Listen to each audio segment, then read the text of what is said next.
And there's the Not me. most I got different. this and I got broom.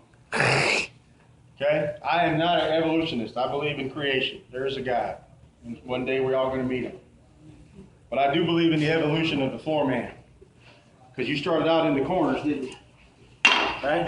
Yeah. All right. You scraping, your hand rubbing. And one day the boss says, hey, come here, run shorty. So you get to get up a little bit, right? Oh, now you're making them monkey noises, right? Oh, I got a little higher. And eventually you get to run up to the buffer, and eventually you stand up and run the big machine. That's the evolution of the floor man. That's how it works. But my boss didn't give me this thing first. He taught me on the big machine, and I had to earn the right to run shorty. What? I had to earn the right to run shorty. You can move more damage with shorty than you can with the big machine. Yeah, it's This will true. make or break a job. It's true.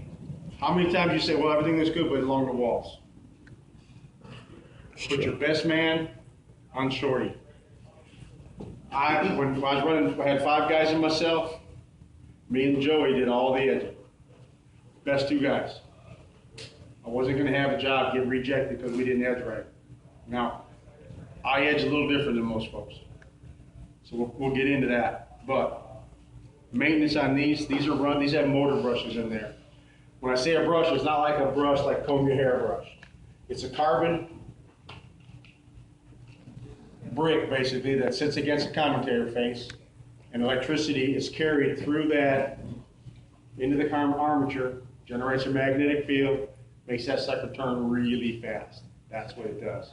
The brushes will wear. They're good for around 600 to 700 hours.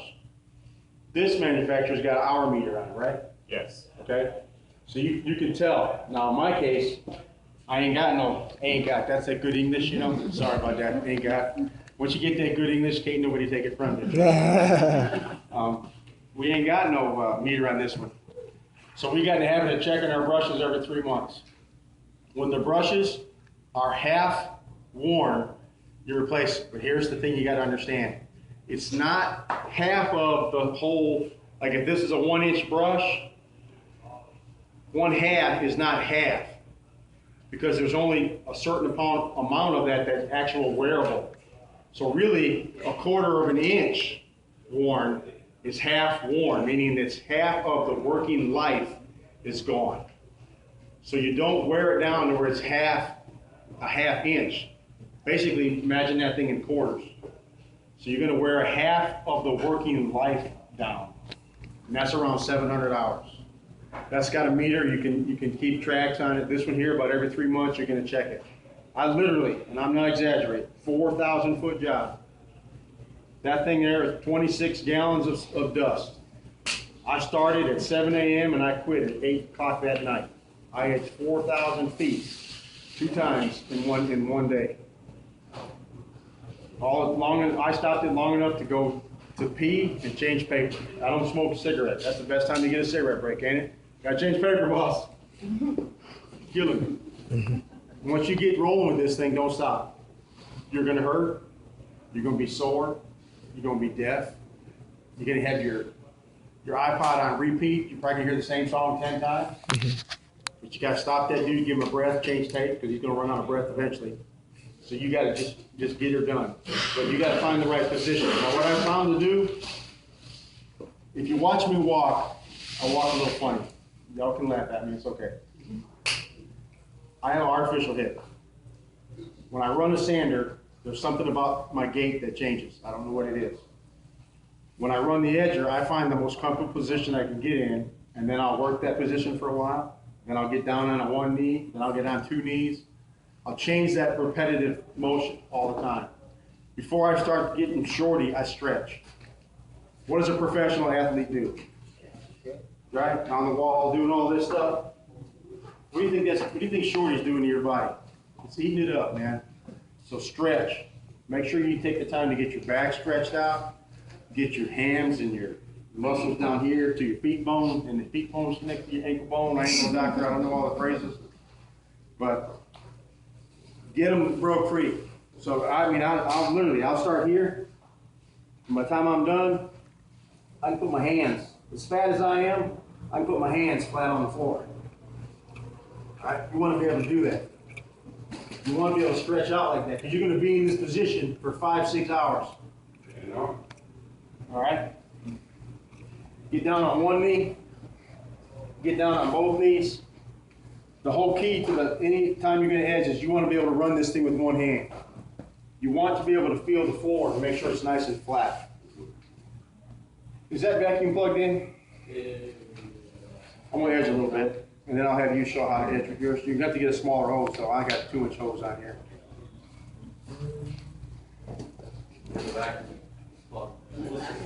Hey Mike Farrell, I need a Cat 100 plug. Okay, while he's coming, I'm going to tell you a couple things. Understand where the edger cuts. Just like the big machine, it has a place. You want the big machine to cut a flat 8-inch pad, right? If you look at this pad, how much of that sandpaper do you think hits the floor at any time? Very little. Very little. Okay, and you can see it there. About the size of a quarter. That's all that hits the ground at any time. Okay? If you put this thing perfectly flat on the ground, you couldn't control it. It has a pitch to it so that you can control that thing. Take a handheld grinder and try to grind flat. It's going to jump all over, right? You tilt it up a little bit, you can control it. Same thing here. You've got to identify where it's scratching at. Once you identify where it's scratching at, now he's got a piece of tape on his, that thing's cutting at about 1 o'clock. I don't know where this one's cutting at. Excuse me, there's some beans coming back up.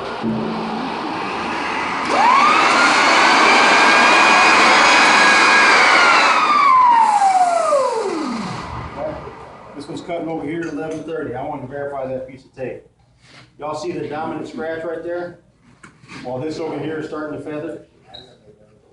We got to use that to our advantage.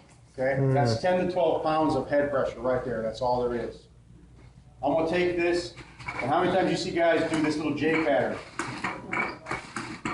Yeah. Okay? All the time. All right? And they have to go back and get it flat. And they have to go back and hand rub. I do it a little different. I'm going to run the machine side to side the whole time. And everybody's like, dude, you're going across the grain. I'm like, nope. Because I know where that's cutting at, right? Where's my dominant scratch going? With the grain, right? Right. What's the best way to get a floor flat? With the grain. Cross it on 45, right? What am I doing when I hit that seam? 45 in it, all right. So I can get this floor flatter faster just by doing this one little technique. This is years of bending over it. When you messed up with Daniel, he would send your butt to the truck. I ain't joking. He said, boy, go sit in the truck. And you're like, what? Like, go sit in the truck. But the door is locked. And think about what you did. You go out there pissed off. You're sitting in that seat like that. Sent me to the truck. What a jerk. I think that bad. Then you go next emotion. It's kind of like getting divorced. You see? Not that I've been divorced, but next emotion is, you go, man, I guess I did mess up a little bit. Then you get into this sad, oh man, I wish I didn't do that. Now the boss is mad at me, you know? And then all of a sudden you're like that Pekingese dog that's at the shopping center, at the windows. Let me in, boss. Let me in. I got to figure it out. Let me in. That's exactly what it took me that long to figure it out. I spent a lot of time in the truck. I'll tell you how to stop the man from sending you to the truck. Eat his lunch. He won't send you to the truck. He won't send you to the truck. We're going to talk about it. When you go to the big machine, you go down and back. That's how you operate it. Forward is rough, coming back is clean. Same thing with this. I'm going to go down and back in the same path. So what you're going to get is I'm going to come down, I'm going to come back, I'm going to drop down about 1/4 inch, I'm going to go down, and I'm going to go back. I'm going to drop down about 1/4 inch, I'm going to go down and go back. That's the way I do it. Rough cut, clean it up. Rough cut, clean it up. What you're going to notice is I go forward slow, quick back. Forward slow, quick back. Okay? We're going to need some ear plugs here. Huh? Is that over there? Yeah. Straight over that way. I want y'all. The reason I want you to try the earplugs now, I want y'all to hear the difference. We're sanding pine. This has got a lot of pitch in it. This is going to speed up and slow this machine down. So when I'm doing this, while you're watching me, I want you to put your earplugs in, then take one of them out after you hear it run, once it gets quiet. And then listen to it. Tell me you can't tell the difference. This machine will talk to you, man, I'm telling you. It'll speak volumes to you. What grid is that? That's 80 grid. New construction, let's say I just installed like we did here, I cut this whole floor with one grid.